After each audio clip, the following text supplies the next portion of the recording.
پہلے تو میں نے مسلمانوں کے اخلاق سنے تھے، اب تو میں نے دیکھ بھی لیے. پر یہ بتا جب 12,000 آیا تھا جان کیوں نہیں چھڑائی؟ تو حضرت چارہ کاٹتے کاٹتے رو پڑے. فرمانے لگے تو نہیں نہ جانتا یہ بیٹیاں سانجھی ہوتی ہیں، پتہ نہیں نا. میرے رسول پاک نے تو حاتم تائی کی بیٹی کے سر پہ کپڑا رکھ کے کہا تھا بیٹیاں برابر ہوتی ہیں. تو یہ نہیں پتا جب اس کی 6 بیٹیوں کی شادی ہوئی ہے میرے اندر روحانیت کتنی بڑی ہے. فرمایا پھر 12,000 آیا ہے تو 2-4 بچیاں پھر گئی ہیں. تجھے نہیں پتا میں اندر سے راضی کتنا ہوں، میں تیری نوکری کرتا رہوں گا، پتہ نہیں اللہ کتنی بیٹیوں کو بیاہ دے گا. اتنا رویا وہ عیسائی کے پیروں میں بیٹھ گیا، کہنے لگا بابا میں نے تیری مخالفت کی ہے پر تیرے قریب آ کے پتہ چلا ہے کہ تو بہت اونچے اخلاق کا مالک ہے، اور اگر تیرا یہ مقام ہے تو تجھے اخلاق سکھانے والے محمد عربی کی شان کتنی ہوگی. ظالم کی بولیے جاتے نہیں لوگ جھوٹے گواہ بن کے. وکیل صاحب کو نہیں پتا ہوتا کہ یہ بندہ مجرم ہے جو میرے پاس آیا. کیا مجرموں کے وکیل نہیں ہوتے؟ بولے تو اس کو پتہ نہیں ہوتا وکیل صاحب کو کہ یہ صاحب مجرم ہے میرے پاس مقدمہ لے کے آئے. اور اگر بے ادبی نہ ہو جائے تو میرا خیال ہے قاضی عدالت کو بھی پتا ہوتا ہے کہ مجرم کون ہے اور مظلوم. میرے نبی پاک صلی اللہ علیہ وسلم نے اس قدر زیادہ سختی فرمائی اس مسئلے میں. فرمایا جس کو پتا تھا کہ فلاں آدمی ظالم ہے، ظلم کر رہا، پھر وہ ظالم کا گواہ بنا یا اس نے ظالم کی مدد کی، کتنی کی؟ شارحین لکھتے ہیں چاہے اس نے ایک جملہ بول کے کی، چاہے ایک، سارے بولیے، چاہے ایک غریب کو اس نے ظلم کیا تو کہتے ہیں علاج یہ سی، چاہے ایک جملہ بول کے کی. شارحین اس حدیث کی شرح میں لکھتے ہیں ایک جملہ بول کے چاہے مدد کی. جس بندے نے کسی ظالم کی مدد کی کسی مقدمے میں یا کسی صورت میں اور اسے پتا تھا یہ ظالم ہے، میرے نبی پاک صلی اللہ تعالی علیہ وسلم فرماتے ہیں اگر اس نے مدد کی، ابھی ظالم کی بات نہیں ہو رہی، ظالم کے مددگار کی بات ہو رہی، اگر کسی نے ظالم کی مدد کی تو حضور فرماتے ہیں خدا بھی اس سے بری و ذمہ ہے، رسول بھی اس سے بری و ذمہ ہے. سنبھال کے رکھے اپنی نمازیں، قربانیاں، حج، زکوٰۃ سنبھال کے رکھے. اگر ظالموں کا مددگار ہے، الیکشن آ لینے دے، آپ کو نظر آ جائے گا کون کون ظالموں کا مددگار ہے، نظر آ جائے گا. اپنی جیب سے لوگ پیسے دے کے ظالموں کی مدد کریں گے، ان کے فلیکس چھپوائیں گے، بورڈ لگوائیں گے، جیبوں سے پیسے دے کے. ہم نے خود آگ لگائی ہے چمن میں اپنے، بے سبب گردشی ایام کو الزام نہ دو. ہم نے خود نور کا ظلمت سے کیا ہے سودا، کر کے توہین سحر شام کو الزام نہ دو. ظالموں کے مددگار میدان میں آ گئے. یہ چھوٹا لفظ نہیں، میرے حبیب پاک صلی اللہ علیہ وسلم نے فرمایا جو ظالم کا مددگار ہے سن لے جو سجن کے ساتھ کچہری جاتا ہے، وہ یاد رکھے جو دوست کا گواہ بنتا ہے، وہ یاد رکھے جو کہتا ہے میں مانگی گیا تھا، مجھے بلایا گیا تھا قبضہ چھڑانے کے لیے کسی غریب بیوہ کی جائیداد پہ، وہ سن لے تو مدد کر کے نہیں آیا، تو خدا کے ذمے سے نکل گیا ہے. رسول پاک نے فرمایا تیرا میرا تعلق ختم ہو گیا، تو ظالم کا مددگار ہو گیا. پھر تو کہتا میں بے چین ہوں، میں بے قرار ہوں، میں آزمائش کا شکار ہوں. پلٹ کے دیکھ تو صحیح تیرا گناہ کتنا بڑا ہے. میرے نبی پاک صلی اللہ علیہ وسلم کا ایک اور فرمان سن لیں، ابن ماجہ ابو داؤد میں موجود ہے. اس حدیث کو آپ نے یاد کر لینا ہے. کر لیں گے انشاءاللہ؟ سارے کہیے انشاءاللہ کر لیں گے یاد. حضور صلی اللہ علیہ وسلم نے فرمایا اگر تو ظالم کی مدد کرے گا نا، یہ لفظ دل کی تختی پہ لکھ لینا، یہ مکافات عمل ہے، مکافات عمل دنیا، ادھر کرو گے تو ادھر بھرو گے. فرمایا اگر تو کسی ظالم کی مدد کرے گا، سن لے حضور کا فرمان ہے، اگر تو ابن ماجہ ابو داؤد سیاہ میں موجود ہے، فرمایا اگر تو کسی ظالم کی مدد کرے گا تو رب تعالیٰ مرنے سے پہلے تیرے اوپر بھی ظالم کو مسلط کر دے گا.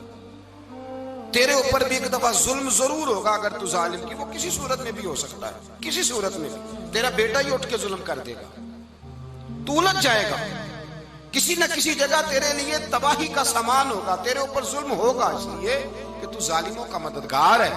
چاہیے یہ تھا کہ تو مظلوم کی مدد کرتا، انسانی ایمانی یقین کا فریضہ سر انجام دیتا، تو ظالموں کا مددگار ہو گیا. ٹٹول کے دیکھ لیں، رزلٹ نکال کے دیکھ لیں، ہمارے زمانے میں ظالموں کے مددگار زیادہ ہیں. اتنی لمبی زبانیں نکال کے ظالموں کی مدد کرتے ہیں. بڑے بڑے کالم نویس اللہ نے انہیں قدرت دی لکھنے کی، تو اپنا قلم ظالموں کی مدد میں خرچ کرتے ہیں۔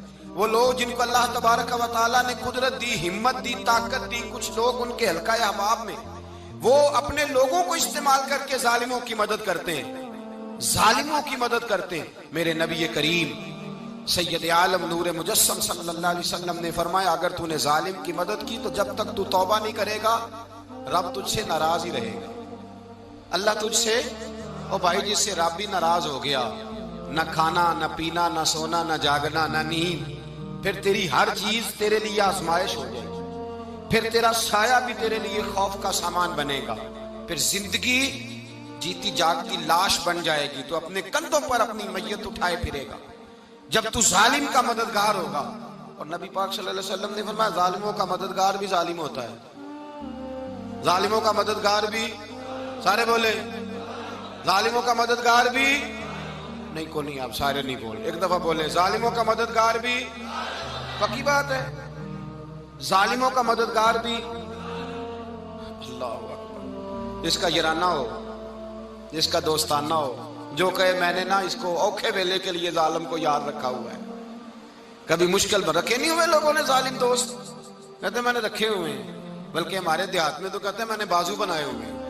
کس کو بازو بنا لیا؟ ظالم بھی کبھی بازو ہوتا ہے، جو ظلم کی تلوار لیے میدان میں کھڑا ہے۔ قارون، حامان، فرعون، نمرود کا حال نہیں لوگوں نے دیکھا؟ اپنے زمانے میں آپ نے کتنے لوگ نہیں دیکھے جن کے سائے سے، آواز سے لوگ کانپتے تھے؟ پھر پولیس کی گاڑیوں میں وہ اس طرح مردہ پڑے کہ دنیا نے تماشا دیکھا ان کا۔ یہ رنگ ہم نے دیکھے نہیں اپنے آنکھوں سے۔ فرمایا ظالم کا مددگار بھی، جو کار میں بٹھا کے لے کے گیا وہ بھی ظالم، جس نے چائے پلائی وہ بھی، جس شخص نے کھانا کھلایا وہ بھی، جو کچہری تک ساتھ گیا وہ بھی، جس نے فلیکس کے نیچے، بڑے شرابی کے نیچے چھوٹی اپنی فوٹو لگائی وہ بھی، جو ووٹ کی پرچی ڈالنے گیا وہ بھی۔ کہہ دینا باہر نکل کے کہ حضرت صاحب نے سیاسی تقریر کی ہے، کہہ دینا، پر بات تو سچی ہے نا۔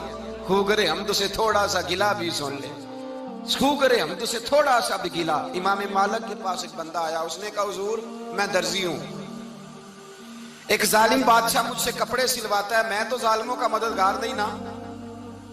ایک ظالم بادشاہ مجھ سے، حضور میں تو مددگار نہیں نا ظالموں کا۔ جو فرمایا ظالموں کا مددگار بھی ظالم ہوتا ہے، تو کپڑے لے کے آتا ہے میں سی کے دے دیتا ہوں، ذمہ داری نہیں۔ یہ ایک آدمی دکاندار ہے، اس سے کوئی بندہ چیز خریدنے آئے گا تو تھوڑی کہے گا میں نے نہیں دینی، تو دے گا۔